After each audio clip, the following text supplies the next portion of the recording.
GMR Shopping Mall grand opening on 10th September in Miapur.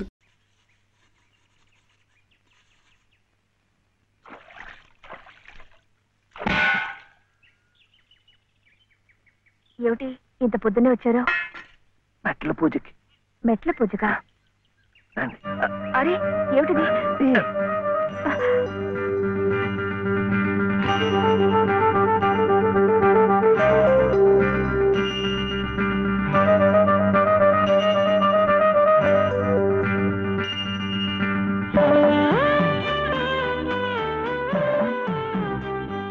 ఇంకాస్త మెట్లే వచ్చేసాం. అదిగో గుడి. మీకు ఎక్కువ కష్టాలు కదండి, అందుకని అన్ని మెట్లకు పూజ చేయటం మంచిది. నేను సహాయం చేస్తానుగా, రండి. అబ్బాయి చలపతి, మొన్న నువ్వు నాకు 100 ఇచ్చావు. 100 నా బొంద.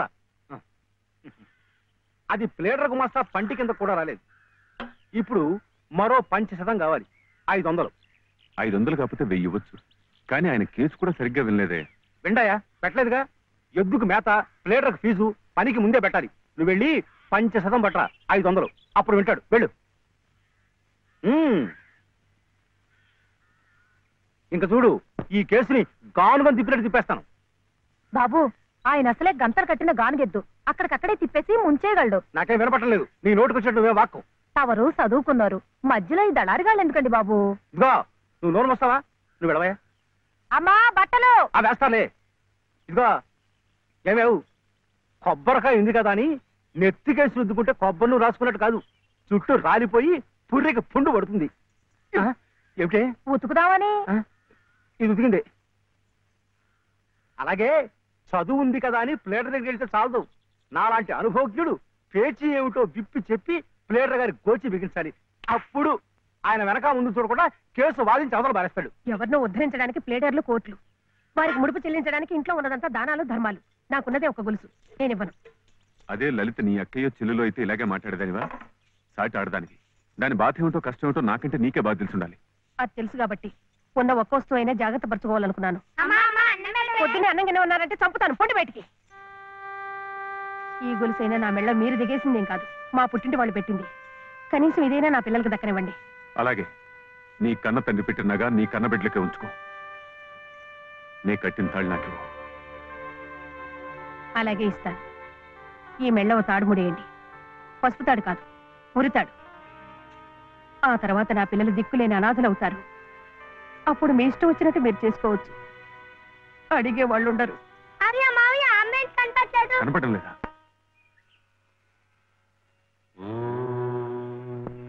దినకరం ప్రభాకరం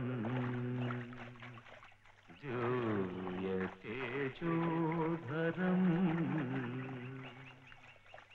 సకల జగదాధారం అఖిలం శశ్వత్ శుభకరం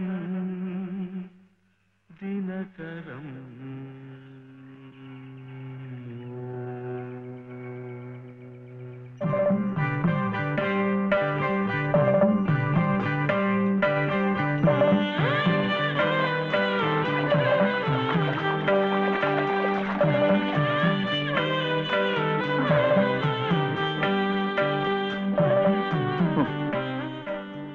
కాళ్ళు నొప్పి పెడుతున్నాయా? ఇంకా మెట్లే, దాంతో అయిపోతుంది. ఆ తర్వాత రోడ్ వస్తుంది, అక్కడ అక్కర్లేదు. ఇది అయిపోయింది. ఇది ఇక్కడ. ఇట్రా రండి, రండి రండి రండి, ఇట్రా. నమస్కారం చలపతి బాబు. లలిత అమ్మా, లలిత లలిత లలిత అమ్మా. కాసేపు మాట్లాడకండి, అలవాట్లేదు కదా, అలసిపోయి పడిపోయి ఉంటుంది. మీరింటికి వెళ్ళండి. లేవగానే అన్ని మెట్లకు పూజ చేయించి నేను తీసుకొస్తాను. చేసే నిర్వాహకం చాలేవయ్యా. చిన్నప్పటి నుంచి అన్ని దేవుళ్ళని ఈ పసుపు కుంకుమలతోనే కొలిచిందే. ఏ దేవుడు దాన్ని పసుపు కుంకుమ నిలిపాడయ్యా? చాలు చాలే. అమ్మా లలిత, దమ్మా దా.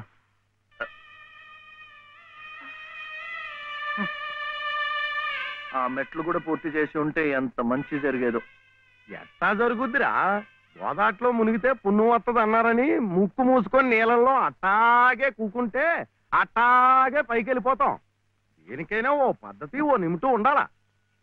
ఏం కాసిన కూసిన మెట్లా? ఓ కోటి పెళ్లి కానుండి కొండ పెళ్లి వరకు ఉన్నాయి.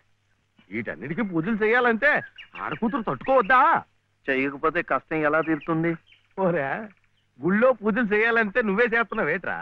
పూజారికో చేస్తున్నారు, మనం అట్లా పూలు ముట్టుకుంటున్నాం అంతే. కానీ పుణ్యం మనకు వచ్చేస్తున్నాం. అట్లాగే ఆ అమ్మ కష్టాలు పోవాలంటే ఆ అమ్మే చేయక్కర్లేదు. ఆ అమ్మ పేరు చెప్పి నువ్వైనా చేయొచ్చు, నేనైనా చేయొచ్చు. నీకు మంచి జరగాలని మీ నాయనమ్మ చేయడంలా అంతే.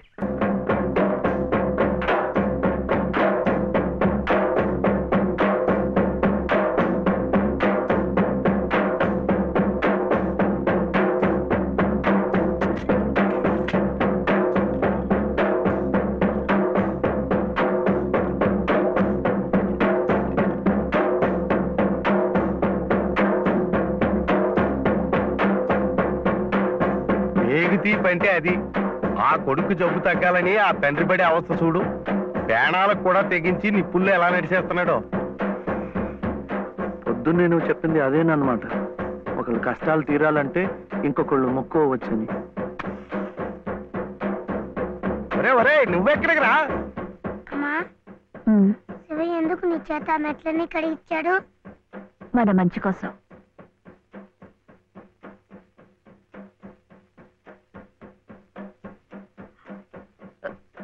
ఏమండి? ఎక్కడికి? ఏమండి? ఏమండి? తప్పుకోండి.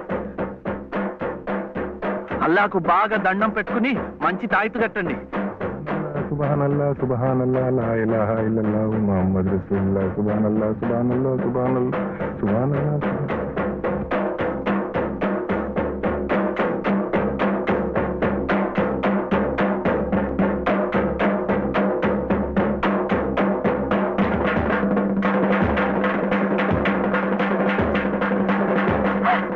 ఒరే ఒరే ఒరే ఒరే, ఆగరా ఒరే శివయ్య.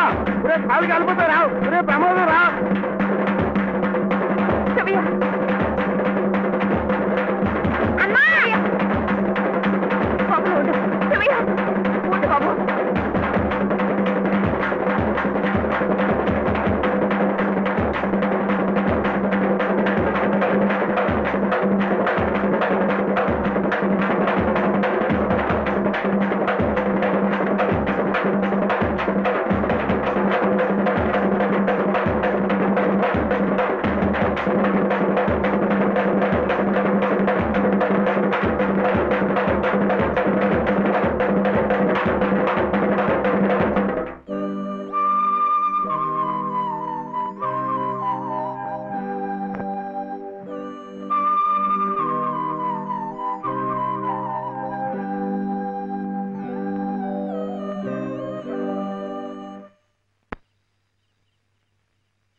ఈ రాత్రికి మీరు ఇక్కడ ఉంటే మంచిదేమో. శివయ్య, ఒరే శివుడు, చూడు మీ నాయనమ్మ కంగారు పడుతోందిరా. చూడు. నాన్న, శివ ఎలా ఉందిరా?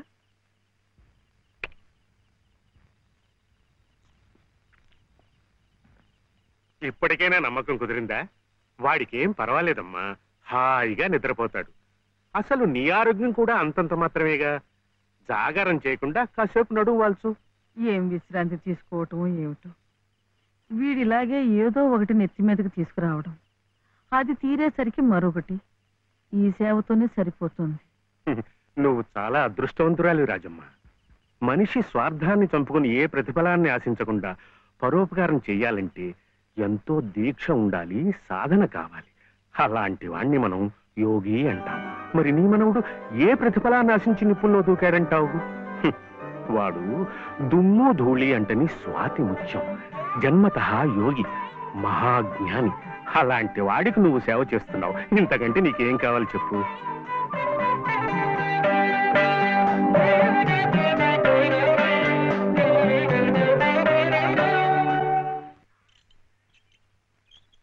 నాన్న ఒక్కసారైనా వెళ్ళి బావని చూడలేదు. ఓహో పిచ్చి ముద్ద, వెళితే అతుక్కుపోతాని చీడించి మేరెళ్తామని డాక్టర్లు వాడికి పెద్ద వైద్యమే అవసరమైందన్నారు అనుకో. ఓ ఓ ఓ ఆ ఖర్చులన్నీ మన నెత్తి మీద కాకిరెట్లు బండెట్టు పడిపోతాయి. దిక్కుమాలిన కంపు.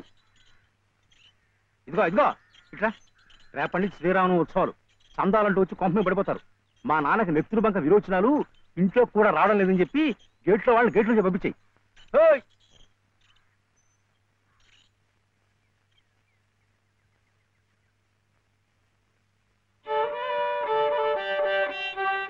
ఇట్లాగే ఇంకొక 2 రోజులు ఇంటి పట్టునుంటే ఇక ఆ తర్వాత నీ ఇష్టం.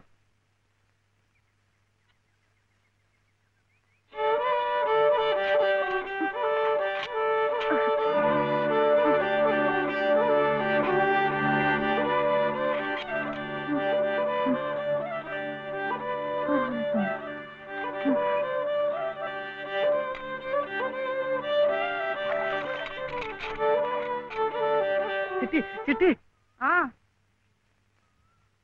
ఏమిటి? చలపతి గారి ఇంటికి వెళ్ళి లలితమ్మ గారి వదిన మళ్ళీ బాధపడుతుందేమో అని చూసేస్తావా? ఏమిటి బావ నీ పిచ్చి? ముళ్ళకంప మీద కూర్చోబెట్టి గుచ్చుకుంటుందా అని అడిగినట్టుంది. ఆ దుర్గమ్మ ఈ జన్మలో మారు.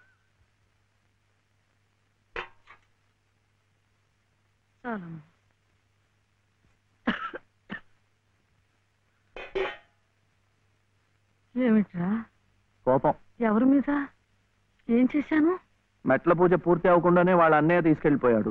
నువ్వేమో బాబా దగ్గర నుంచి సగంలోనే నన్ను లాక్కొచ్చేశావు. ఇంకా మంచేం జరుగుతుంది?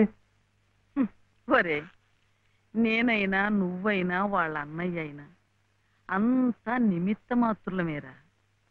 ఆ గజేంద్రుణ్ణి రక్షించడానికి విష్ణుమూర్తి తరలొచ్చాడు చూడు, అలాగే లలితమ్మని ఈ ఊబిలోంచి బయటికి లాగటానికి ఎవరో మహానుభావుడు ముందుకు రావాలి.